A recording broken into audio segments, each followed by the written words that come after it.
எதை பார்த்தாலும் பயப்படுற ஒரு கூட்டம் இருக்கதாமா செய்யுது. இந்த பசங்க எதுக்கு எடுத்தாலும் பயப்படுறானுங்க. சாதாரண விஷயம் தான் இது. இதுக்கெல்லாம் கூட பயந்துட்டு கமெண்ட் செக்ஷன்ல ஒரு 300-400 கமெண்ட் ஒரு வாரமா வந்துகிட்டு இருக்கு. என்னடா இவனுங்க ஏன்டா இதுக்கெல்லாம் பயப்படுறானுங்க? இதுக்கு போய் மாடலு 1 இல்ல 2 இல்ல 3 மாடல்ன்றானுங்க. டைம் வேஸ்ட் பண்ணிட்டு இருக்கானுங்க இதுக்காக. நீ என்ன பண்ணாலும் இதுக்கு மார்க் வரதாண்டா போகுது. பயப்படாதீங்கடா, தயவு செய்து பப்ளிக்காக ரெடி ஆகுங்கடா அப்படின்னா எவனும் கேட்க மாட்டான். எல்லாரும் பார்த்தாலும் இதை பார்த்து பயந்துட்டே இருக்கான். நீ என்ன பண்ணாலும் உனக்கு மார்க் போட்டுருவாங்கப்பா, நீ பயப்படாதப்பா, சொல்றத கேள்ப்பா, தேரி பாட்ட படிப்பான எவனும் கேட்க மாட்டான். ஐயோ மார்க் போட மாட்டாங்களா, நான் ரெக்கார்ட் நோட்டை லேட்டா கொடுத்துட்டேனே அப்படின்னு பயம். ரெக்கார்ட் நோட்டுன்னு சொன்ன உடனே புரிஞ்சிருப்பீங்க தானே, ஆல்ரெடி கம்ப்ளைண்ட்லயே பார்த்து வந்துருப்பீங்க தானே. அப்புறம் என்ன, இன்ட்ரோலாம் வேணாம், டைரக்டா வீடியோக்குள்ள போயிடலாமா? அதுக்கு முன்னாடி என்ன பண்ணணும், சேனல்ல சப்ஸ்கிரைப் பண்ணாம இருந்தா சப்ஸ்கிரைப் பண்ணி வச்சுக்கோங்க. இந்த வீடியோக்கு ஒரு லைக்க போட்டா தானே நிறைய வீடியோ எங்களுக்கும் போடுறதுக்கு ஒரு மோட்டிவா இருக்கும். அதனால தயவுசெய்து என்ன பண்ணுங்க, லைக்க போட்டு விட்டுருங்க. ஒண்ணுமே இல்ல, 10th சயின்ஸ் பிராக்டிக்கல் என்ன மேட்ரு, என்ன சம்பவம், என்ன விஷயம் இதான் பேச போறோம். 25 மார்க் போடுவாங்களா போட மாட்டாங்களா? ரெக்கார்ட் நோட்டை லேட்டா கொடுத்தேன், இன்னுமே படிக்கவே இல்லை. மொத்தம் இருக்கக்கூடிய 14 படிக்க சொல்றாங்க, 14 பிராக்டிகல்ஸும் படிக்கணுமா அப்படின்ற ஒரு பயம் இருக்கு தானே. எப்படி கேட்பாங்க, ஐயோ பிராக்டிக்கல் எக்ஸாம் பயங்கரமா வைப்பாங்களா, சூப்பர்வைசர் வெயில இருந்து வருவேன்னு சொல்றாங்க, எப்படி எழுதுறது? பார்த்து எழுதுனா இதுல என்ன தெரியுமா ஒரு பெரிய விஷயமே, சார் பிராக்டிக்கல்ல பிட் அடிக்க விடுவாங்களா? இதெல்லாம் என்ன மாதிரி கேள்வி? பிராக்டிக்கல்ல பிட் அடிக்க விடுவாங்களா சார், பார்த்து எழுத விடுவாங்களா சார்? நான் படிக்கவே இல்லை சார். ஆமா, 10th கம்மிங் மண்டேல இருந்து வர திங்கட்கிழமையில இருந்து அடுத்த வாரம் வெள்ளிக்கிழமை வரைக்கும் 10th தமிழ்நாடு ஃபுல்லா 10th ஸ்டாண்டர்டுக்கு பப்ளிக் பிராக்டிகல் எக்ஸாம் நடத்திக்கிறதுக்கு கவர்மெண்ட் என்ன பண்ணிருக்காங்கன்னா அலோவ் பண்ணிருக்காங்க. இந்த டேட்குள்ள நடத்தி முடிச்சிருங்கன்னு சொல்லிட்டு. அதனால என்னன்னு தெரியல, இந்த வாரம் ஃபுல்லா தமிழ்நாடு ஃபுல்லா இருக்க பல ஸ்கூல்ல மாடல் பிராக்டிகல் அது இதுன்னு பயங்கரமா என்ன பண்ண ஆரம்பிச்சிட்டாங்க, நடத்த ஆரம்பிச்சிட்டாங்க. ஒரு பக்கம் 10th பசங்க புதுசு, உங்களுக்கு என்னதுன்னா 10th பப்ளிக்ன்றது புதுசு. 11th 12th பசங்க கூட பரவாயில்ல, ஏற்கனவே ஒரு பிராக்டிகல் எல்லாம் எழுதி பழக்கம் இருக்கும். ஆனா இவங்களுக்கு புதுசுனால என்னன்னா எல்லா பயிலும் பயப்படுறான்.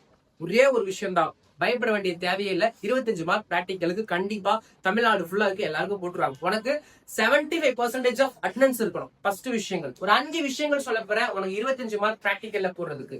75 மார்க் இருக்கிற சப்ஜெக்ட்லயே பாத்தீங்கன்னா இந்த ஒரு சப்ஜெக்ட்டுக்கு மட்டும் தான் 75 மார்க் எக்ஸாம் எழுதுற, மீதி எல்லா சப்ஜெக்ட்டுமே 100க்கு 100 மார்க் எக்ஸாம் எழுதுற. இந்த சப்ஜெக்ட்ல 75 தான் எக்ஸாம் எழுதுற, மீதி 25 மார்க் பிராக்டிகல்ல வரப்போது. இந்த 25 அந்த 75 சேர்ந்தா சென்டமா மாறும். அதுக்கு இந்த 25 ஃபுல்லா வரணும். அதுக்கு ஒரு 5 விஷயங்கள் சொல்ல போறேன். இந்த 5 விஷயங்கள் உனக்கு கரெக்டா இருக்கா இல்லையான்னு பார்த்துக்கோ. இல்லைன்னா தயவுசெய்து உங்க ஸ்கூல் மிஸ்ஸுக்கு போய் காலில் விழுந்து 25 மார்க் வந்துடும். சரியா? அது 5 விஷயங்கள் என்னன்றதை பார்த்துடலாமா? விஷயம் 1, மேட்ரு 1. உனக்கு அட்டெண்டன்ஸ் பர்சன்டேஜ் 75% இருக்கா அப்படின்னு பார்த்து. ஒரு வருஷத்துக்கு 220 நாள் ஒர்க்கிங் டேஸஸ், அதை இந்த வருஷம் கவர்மெண்ட் 10 குறைச்சி 210 நாள் தான் ஒர்க்கிங் டேஸ் வச்சு. அதுல மழை லீவு, அந்த லீவு, எக்ஸ்ட்ரா லீவு, இது அதுன்னு கழிஞ்சது போக 176 நாள் தான் இந்த வருஷத்துக்கான அதிகாரப்பூர்வமான working டேஸஸ் for 10th 11th 12th எல்லா செக்ஷனுக்கும். இந்த 176 நாள்ல நீ எத்தனை நாள் ஸ்கூலுக்கு போயிருக்க அப்படின்றத வச்சுதான் இந்த 75% ஆஃப் அட்டெண்டன்ஸ்ன்றது டிசைட் ஆக போகுது. இந்த 75% அட்டெண்டன்ஸ் உனக்கு இருந்துருச்சுன்னா உனக்கு கண்டிப்பா அந்த ஃபர்ஸ்ட் கிரிட்டீரியாவை என்ன பண்ணிடுவேன், தாண்டிடுவேன். அப்ப முக்கியமான மேட்ரு 1 கம்ப்ளீட் ஆயிடுச்சா? 75% அட்டெண்டன்ஸ் இருக்கா இல்லையான்னு செக் பண்ணிக்கோங்க. ஓகேவா? மேட்டர் 2 என்ன விஷயம், 2வது விஷயம் அப்படின்னு பார்த்தீங்கன்னா ஒண்ணுமே கிடையாது. உன்னுடைய ரெக்கார்ட் நோட்டை நீங்க எப்ப கம்ப்ளீட் பண்ணி கொடுத்தீங்கன்னு பாருங்க. இது வரைக்கும் ரெக்கார்ட் நோட்டை யாராவது கம்ப்ளீட் பண்ணி கொடுக்காம இருந்தா டேஞ்சர் அப்படின்னு அர்த்தம். இனிமேலும் நீ ரெக்கார்ட் நோட்டை கொடுக்கலனா அவள் தான் காலி ஆயிடுவ. இப்பவாவது உன்னோட ரெக்கார்ட் நோட்டை நைட்டு பகல்னு உட்காந்து அழகா உட்காந்து எழுது. டேப்லெட் கலம்லாம் நீட்டா போட்டு, டைகிராம்லாம் கரெக்டா போட்டு, எல்லாத்துக்கும் கரெக்டா போட்டு 14 ரெக்கார்டையும் கம்ப்ளீட் பண்ணிட்டு உன் ஸ்கூல்ல போய் தயவு செய்து கொடுத்துரு. அப்படி கொடுக்கல அப்படின்னா டேஞ்சர், வாய்ப்பு. அதனால தயவு செய்து சொல்றேன், ரெக்கார்ட் நோட்டை கிளியரா கொடுத்துரு. 2வது விஷயம் மேட்ரு 3, முக்கியமான விஷயம் இதுதான். ஸ்கூல்ல உன் மேல கம்ப்ளைண்ட்ஸ் இல்லாம இருக்கணும். இந்த கேஸ் அந்த கேஸ், சேட்டை பண்றான், அட்டகாசம் பண்றான், ரவுடிசம் பண்றான், இந்த மாதிரி கேஸ் வாங்காம இருக்கணும். அப்படி ஏதாவது உன் மேல கேஸ் வாங்கி உன்னை அக்யூஸ் லிஸ்ட்ல வச்சிருந்தாங்க அப்படின்னா முதல்ல சொன்னதுதான், போய் சாஷ்டாங்கமா காலில் விழுந்துரு, டீச்சர் மன்னிச்சிருங்க அப்படின்னு. அப்படி ஒரு படத்துல அப்படி முடி போட்டு கெஞ்சுவாங்க தெரியுமா? அதான் என்ன பண்ணிடு கெஞ்சி ஐயா சாமி என்ன விட்டுருங்க, 25 மார்க்க போட்டுருங்க, நான் தப்பு பண்ணிட்டு என்ன மன்னிச்சிருங்கன்னு சொல்லிட்டு என்ன பண்ணிடு அன்னைக்கு ஒரு நாள் பட்டைய போட்டு போய் நல்ல புள்ள மாதிரி இப்படி இருந்து எல்லாரும். அப்ப என்ன ஆயிரும், உனக்கு மார்க் வந்துடும். புரியுதா சொல்றது? மூணாவது விஷயம் இது. நாலாவது விஷயம் practical exam, public practical exam என்னைக்கு சொல்றாங்கன்னு பாரு. திங்கட்கிழமையா, செவ்வாய்க்கிழமையா, புதன்கிழமையா, வியாழனா, வெள்ளியா, சனியா, இந்த டேஸ்க்குள்ள நடத்திக்கலாம். என்னைக்கு சொல்றாங்களோ அன்னைக்கு முதல்ல என்ன பண்ணு, பள்ளிக்கூடத்துக்கு போ.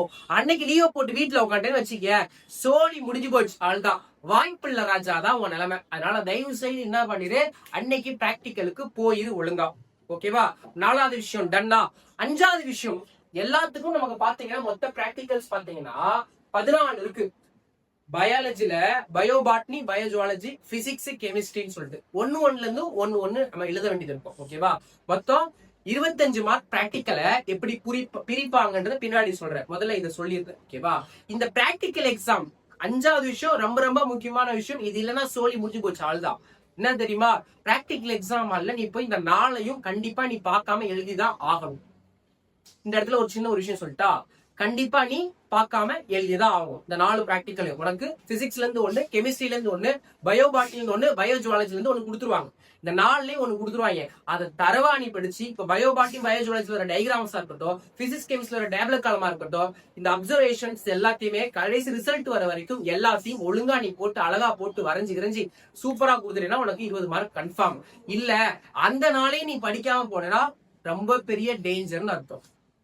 என்ன சார் இப்படி சொல்றீங்களே, நான் இன்னும் படிக்கலையே, நாளை எப்படி சார் படிக்கிறது அப்படின்னு இந்த வீடியோ எடுத்துக்கிட்டு இருக்கும்போது இங்க இருக்கிற பல கேஸுங்களே முழிச்சினு. அந்த கேஸுங்களுக்காக வீடியோ பார்த்துட்டு முழிச்சிட்டு இருக்க அந்த கேஸுங்களுக்காக இன்னொரு விஷயம் சொல்றேன். ஏற்கனவே என்ன சொல்றது, டேஞ்சர் 1ல சொன்னதுதான், டேஞ்சர் 3ல சொன்னதுதான். இந்த விஷயமும் நீ பண்ணாம இருந்தேன்னா எக்ஸாம் ஹால்ல ரொம்ப அமைதியா நல்ல புள்ள மாதிரி உட்காந்து ஒன்னும் பிரச்சனை இல்லை. ஃப்ரெண்ட்ட கேட்டு அங்க கேட்டு இங்க பார்த்து பிட் அடிக்க அது இதுன்னு எதுவுமே ட்ரை பண்ணாது. ஏன்னா நிறைய பேர் கமெண்ட் செக்ஷன்ஸ் கேக்குற, சார் பார்த்து எழுத விடுவாங்களா சார், பிட் அடிக்கலாமான்னு கேக்குற. ஓகேவா? பிட் அடிச்சா சோழி முடிச்சு மாட்டிப்ப லைஃப் வீணா போயிடும். சரியா? அந்த தப்பை மட்டும் என்னைக்கும் பண்ணிடாது. தெரிஞ்சா அது, தெரியலன்னா சாஸ்டாங்க என்ன பண்ணிடு. நமக்கு இருக்க ஆப்ஷன், மன்னிச்சிருங்க யுவரானர், நான் படிக்கல யுவரானர், இந்த நாளையும் எனக்கு ஏதாவது உதவி செய்யுங்கன்னு சொல்லிட்டு என்ன பண்ணிடு, அங்க வர சூப்பர்வைசர்ட்டையும் ஸ்கூல் மிஸ் வருவாங்க, அவங்ககிட்ட சொல்லிட்டேன்னு வச்சுக்க, சோழி முடிச்சு கடைசியில ஏதாவது உதவி செய்வாங்க, ஏதாவது கொஞ்சம் கொஞ்சம் சொல்லி தருவாங்க, கொஞ்சம் கொஞ்சம் எழுத விடுவாங்க. அதை பார்த்து 4 பிராக்டிக்ஸ்ல என்ன பண்ணிடு, தரமா எழுதி. அப்புறம் என்ன, இந்த 5 விஷயத்தையும் நீ கரெக்டா இருக்கியா இல்லையா எப்படின்றத செக் பண்ணிக்கோ. இந்த 5 கரெக்டா இருந்தா உனக்கு பிராக்டிக்கல்ல ஃபுல் மார்க் வரும். சிம்பிளா இன்னொன்னு சொல்லிடுறேன், பிராக்டிகல்ஸ் 25 மார்க். இதுல பாத்தீங்கன்னா எக்ஸாம் எழுத போற அந்த 4 practical, physics and chemistry, bio botany, bio zoology சேர்த்து 20 மார்க்குக்கு பிராக்டிகல் போட போறாங்க. ஓகேவா? மீதி 5 மார்க் உன்னுடைய பிராக்டிகல் ரெக்கார்ட் நோட்டுக்கு. ஓகேவா? இந்த 5 20, பிசிக்ஸுக்கு 5, கெமிஸ்ட்ரிக்கு 5, பயோபாட்னிக்கு 5, பயோஜுவாலஜிக்கு 5, அப்புறம் ரெக்கார்ட் நோட்டுக்கு 5. இப்படிதான் 25 மார்க் அலாட் பண்ணுவாங்க. என்ன பொறுத்த வரைக்கும் ஒரே ஒரு விஷயம் தான், நீ பயப்பட வேண்டிய தேவையே கிடையாது. நான் சொன்ன 5 விஷயத்தை நீ பண்ணிட்டேன்னு பாத்துக்கோ. ஓகேவா? இன்னமும் படிக்கலையா, கொஞ்சம் கொஞ்சமாவது படிச்சு வச்சுக்கோ பிராக்டிகல் எக்ஸாம். ஓகேவா? அதனால தயவுசெய்து மாடல் பிராக்டிகல் படிக்கிறேன், அதுக்கு படிக்கிறேன், இதுக்கு படிக்கிறேன், இதை பண்றேன், அதை பண்றேன், ரிவிஷன் 3க்கு படிக்கிறேன், அப்படி இப்படின்னு சொல்லிட்டு தயவு செய்து நேரத்தை வீணாக்காத. உன்னோட டார்கெட் பப்ளிக் எக்ஸாம் மறந்து போயிடாத. கடைசியா எண்டு கார்டுல எண்டா ஒரே விஷயம் சொல்ல முடிகிறேன், நீ எழுதினாலும் எழுதாட்டாலும், நீ படிச்சாலும் படிக்காட்டாலும் 25 மார்க் உனக்கு போட்டுருவாங்க. நன்றி வணக்கம், போயிட்டு வரேன்.